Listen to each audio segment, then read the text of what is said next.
যোৰহাটবাসীৰ বাবে সুখবৰ বাহনাত মুকলি হ'ল ICAT লাইভ স্মাৰ্ট ক্লাছৰুম। ক্লাছৰুমটো এগচি বন্তি প্ৰজ্বলন আৰু ফিটা কাটি দুৱাৰ মুকলি কৰে পোহৰ লাইব্ৰেৰীৰ মুখ্য সম্পাদক অমৰ বৰুৱাই। আৰম্ভণিতে এটি ভক্তিমূলক গীতে অনুষ্ঠানটি শুভাৰম্ভ কৰা হয়। ICৰ এই নতুন প্ৰযুক্তিৰ সংস্থাপনৰ ফলত প্ৰশিক্ষকে শিকাই যোৱাৰ লগে লগেই নিজে ব্যৱহাৰ কৰা কম্পিউটাৰটোত প্ৰশিক্ষণৰ বিষয়টি অভ্যাস কৰি যাব। ই সঁচা অৰ্থত 100% ব্যৱহাৰিক প্ৰশিক্ষণ ব্যৱস্থাটোক সাৰ্থক কৰিব।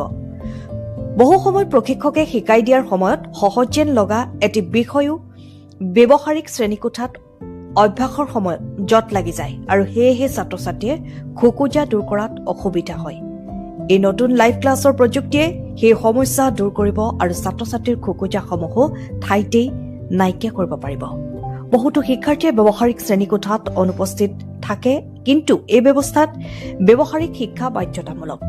অনুষ্ঠানটিত ICৰ শিক্ষক-শিক্ষয়িত্ৰী আৰু কেইবাগৰাকী ছাত্ৰ-ছাত্ৰী উপস্থিত থাকে। ব্যুৰ' ৰিপৰ্ট পোহৰ লাইব্ৰেৰী।